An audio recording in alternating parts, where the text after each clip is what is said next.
memberikan kesehatan yang mana seluruhnya mampu kita gunakan untuk melangkahkan kaki kita ke masjid untuk melaksanakan ibadah di malam bulan suci Ramadan. Sebelum kami memulai ceramah singkat pada malam hari ini, izinkan kami mengingatkan bahwasannya di malam hari ini kita memasuki malam ke-21 bulan suci Ramadan. Artinya apa? Artinya 20 malam sudah kita lalui, atau 20 hari bulan suci Ramadan sudah kita lalui. Kalau dalam perlombaan atau pertandingan itu biasanya ada babak final. Nah ini sepertiga terakhir bulan suci Ramadan adalah babak final bagi kita. Dan ini yang harus lebih kita persiapkan dibanding malam-malam sebelumnya. Makanya Allah Subhanahu wa taala melalui hadis Nabi Muhammad sallallahu alaihi wasallam itu mengatakan bahwasanya taharrau lailatal qadri fi ashril awakhir min Ramadan. Kita diperintahkan oleh Rasulullah untuk mencari malam Lailatul Qadar itu di 10 terakhir bulan suci Ramadan. Jadi kalau kita merasa, Bapak Ibu sekalian, malam-malam sebelumnya selama kita melalui bulan suci Ramadan di tahun ini kurang maksimal, maka tenang saja, karena kita masih insya Allah memiliki 10 atau setidaknya 9 dari bulan suci Ramadan. Hadirin jamaah sekalian yang insya Allah dirahmati oleh Allah Subhanahu wa taala. Olehnya itu, lebih baik kita menyesal sekarang karena waktunya masih ada daripada menyesalnya saat habis waktunya bulan suci Ramadan. Kami ulangi, lebih baik kita menyesal sebelum berpisah dengan bulan suci Ramadan daripada menyesal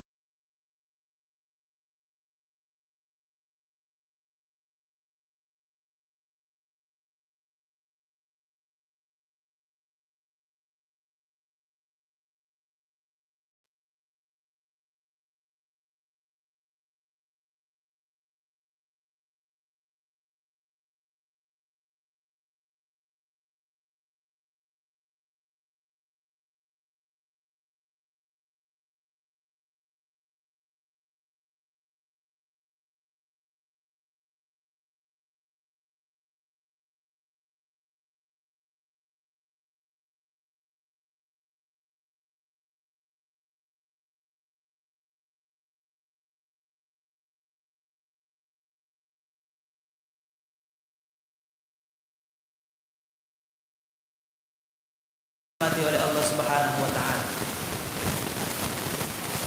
Rasulullah sallallahu alaihi wasallam bersabda. Jadi ada 3 kemuliaan besar bulan suci Ramadan. Idza jaa Ramadan futihat abwabul jannah wa ghulqat abwabun nar wa suffidatis syayatin. Tatkala bulan Ramadan datang kepada kita, maka yang pertama kata Rasulullah kemuliaannya adalah futihat abwabul jannah, dibuka pintu surga. Apa maksudnya dibuka pintu surga? Karena di dalam bulan suci Ramadan setiap manusia dengan mudahnya melakukan ibadah. Bahkan di dalam bulan suci Ramadan ini ibadah-ibadah kita dilipat gandakan oleh Allah. Yudha'afu fihi al-hasanat. Dilipat gandakan ibadah kita dalam bulan suci Ramadan. Jadi kalau kita lihat Bapak Ibu sekalian, umur kita itu kisaran 60 sampai 70 tahun. Karena umur Nabi kita Nabi Muhammad itu setidaknya 63 tahun. Jadi kita kisaran itu saja, 60 sampai 70 tahun. Kalau kita bandingkan dengan umurnya umat terdahulu, itu minimal umurnya ribuan tahun. Ribuan tahun mereka hidup. Kita 1/10-nya saja tidak dapat. Nah, ini secara logika. Bagaimana kita mampu mendapatkan ibadah atau pahala yang sama dengan umat-umat terdahulu? Waktu mereka beribadah lebih panjang dibanding kita. Nah, tapi kita juga harus berpikir, kalau dipanjangkan umur kita sama Allah, walaupun kesempatan beribadah lebih banyak, tapi juga kesempatan untuk berbuat maksiat juga lebih banyak. Nah, makanya Allah Subhanahu wa taala memberikan kekhususan kepada kita, kepada umatnya Nabi Muhammad, dipendekkan umurnya. Tapi bukan cuma dipendekkan umurnya, diberikan kesempatan supaya bisa melipat gandakan ibadahnya sampai bisa melampaui ibadah-ibadahnya umat terdahulu. Bayangkan Bapak Ibu sekalian, berapa umur kita sekarang? Mungkin 50, mungkin ada 40, mungkin ada 30. Bayangkan berapa kali kita sudah dapat bulan suci Ramadan. Misalnya kita dapat 50 kali bulan suci Ramadan. Terus setiap bulan suci Ramadan kita beribadah dan kita mendapatkan malam Lailatul Qadar. Malam Lailatul Qadar itu nilainya 1000 bulan Bapak Ibu. Kalau dihitung dalam hitungan kita berarti 83 tahun. Nah, kali mikir 50 kali 83 tahun sudah ribuan. Kita sudah melampaui ibadah-ibadahnya umat terdahulu. Itu menurut hitungan manusia, belum menurut hitungan Allah. Makanya bulan suci Ramadan ini kami katakan bahwa bulan Ramadan ini adalah bulan akselerasi bagi kita, bulan percepatan.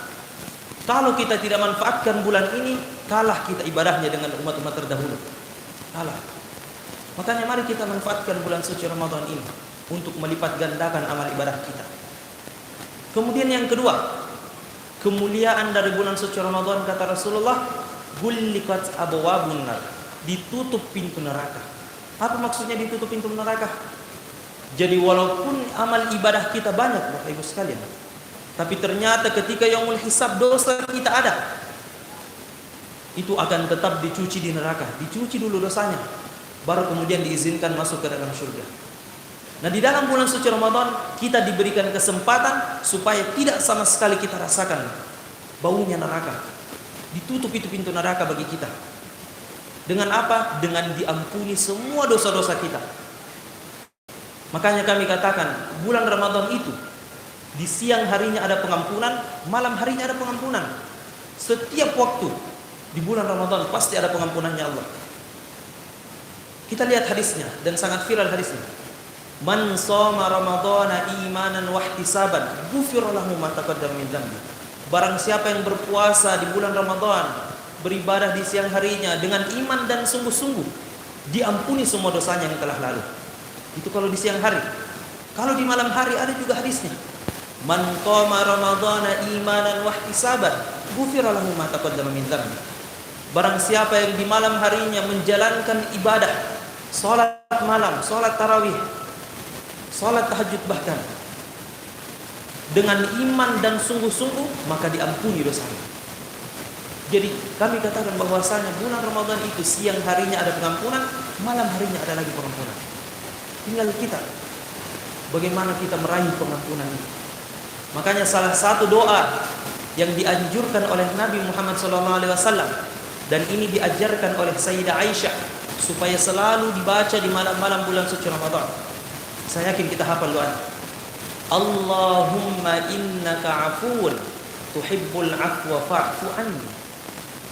Ya Allah, Engkau adalah Maha Pemaaf dan Engkau mencintai permohonan maaf, maka maafkanlah kami ya Allah. Bapak Ibu sekalian, di dalam doa ini Rasulullah menggunakan kata afuun. Jadi ketika Allah mengampuni dosa-dosa hambanya, itu dua sifatnya. Ada dua sifat utama. Yang pertama, Allah sebagai Ghafurun. Yang kedua, Allah sebagai Afuun. Ini kalau dalam bahasa Indonesia sama artinya, Maha Pemaaf, Maha Penerima Taubat. Tapi ternyata menurut ulama kita ada perbedaan dua kata ini. Ghafurun itu asalnya dari kata ghafara, artinya menutup. Jadi ketika Allah mengampuni dosa-dosa kita melalui sifatnya sebagai Ghafurun, maka Allah tutup dosa kita. Allah tutup aib kita dari manusia supaya tidak kelihatan. Kemudian Allah tutup dosa kita sehingga dosa tersebut tidak diberikan hukuman di hari akhir kelak. Tapi dosanya masih ada dan akan diperlihatkan oleh Allah di hari kiamat kelak. Simpelnya begini, ketika kita misalkan punya masalah dengan saudara kita, kemudian dia meminta maaf sama kita, biasa kita katakan, saya maafkan kau, tapi tidak saya lupakan perbuatanmu. Itu ghafurun. Tapi kalau afuun, itu berasal dari kata afawa yang artinya menghapus. Artinya ketika Allah memaafkan kita dari sifatnya sebagai afuun, maka Allah hapus dosa kita seakan-akan kita tidak pernah melakukan dosa itu. Dan itu yang diajarkan Rasulullah untuk kita minta di dalam bulan suci Ramadan. Makanya populer kata-katanya ketika kita keluar dari bulan suci Ramadan, kita terlahir sebagai manusia baru. Artinya apa? Seakan-akan tidak ada dosa, seakan-akan tidak pernah kita berbuat kesalahan kalau kita manfaatkan bulan suci Ramadan. Kemudian yang terakhir, kemuliaan di bulan suci Ramadan, suffidatis syayatin. Jadi sudah tadi Allah lipat gandakan ibadah kita, amal ibadah kita. Kemudian sudah juga Allah maafkan kita di bulan suci Ramadan. Maka di dalam bulan suci Ramadan Allah tidak berikan kita kesempatan untuk menambah dosa kita. Dengan apa? Dengan dibelenggu setan, dibelenggu iblis. Mungkin ada yang bertanya dari kita, kenapa katanya di dalam bulan suci Ramadan dibelenggu iblis, dibelenggu setan, ikat, tapi tetap saja ada orang-orang yang berbuat kejahatan. Bapak Ibu sekalian, kita perlu ketahui bagaimana caranya iblis menggoda kita. Jadi Allah Subhanahu wa taala berfirman di dalam Quran surah Asy-Syams, wa nafsi wa ma sawwaha, dan demi jiwa manusia dan kesempurnaan penciptaannya. Fa alhamaha fujuraha wa taqwaha. Kami berikan di dalam diri setiap manusia itu ada dua sifat besar. Ada namanya sifat fujur, ada namanya sifat takwa. Sifat fujur ini adalah sifat hawa nafsu, dorongan untuk berbuat kejahatan. Sifat takwa adalah dorongan untuk berbuat kebaikan. Dan kedua sifat ini tidak bisa datang bersamaan. Jadi kalau ditekan sifat hawa nafsu, yang muncul adalah sifat takwa. Kalau ditekan sifat takwa, maka yang muncul adalah sifat hawa nafsu. Contoh, ketika kita misalkan punya masalah dengan teman kita, dengan saudara kita, kemudian kita emosi. Nah, sebelum emosinya keluar, itu kita punya dua pilihan. Apakah menekan sifat hawa nafsu sehingga yang keluar adalah sifat sabar, atau yang kita tekan adalah sifat amarah, atau yang kita tekan adalah sifat sabar sehingga yang keluar adalah sifat amarah. Nah, jadi ini tidak bisa keluar bersamaan. Apakah dia sabar atau dia tidak sabar. Nah, begitu semua. Makanya setan itu tujuannya adalah untuk menggoda hawa nafsu kita supaya itu yang terus keluar. Jadi kalau di bulan suci Ramadan ini kita lihat masih saja ada orang yang berbuat kejahatan, masih saja ada orang yang berbuat dosa, maka sebenarnya sifat hawa nafsunya tidak perlu lagi digoda oleh setan untuk keluar. Sudah autopilot, jalan sendiri. Karena kebiasaan dari luar bulan suci Ramadan sudah kebiasaan melakukan itu. Tapi tenang saja. Di dalam bulan suci Ramadan ini kita diberikan kesempatan untuk menahan hawa nafsu. Bahkan dari hal-hal yang boleh bagi kita. Jadi ada 3 hawa nafsu yang sangat ditaklukkan oleh Rasulullah pada umatnya. Yang pertama, hawa nafsu makan.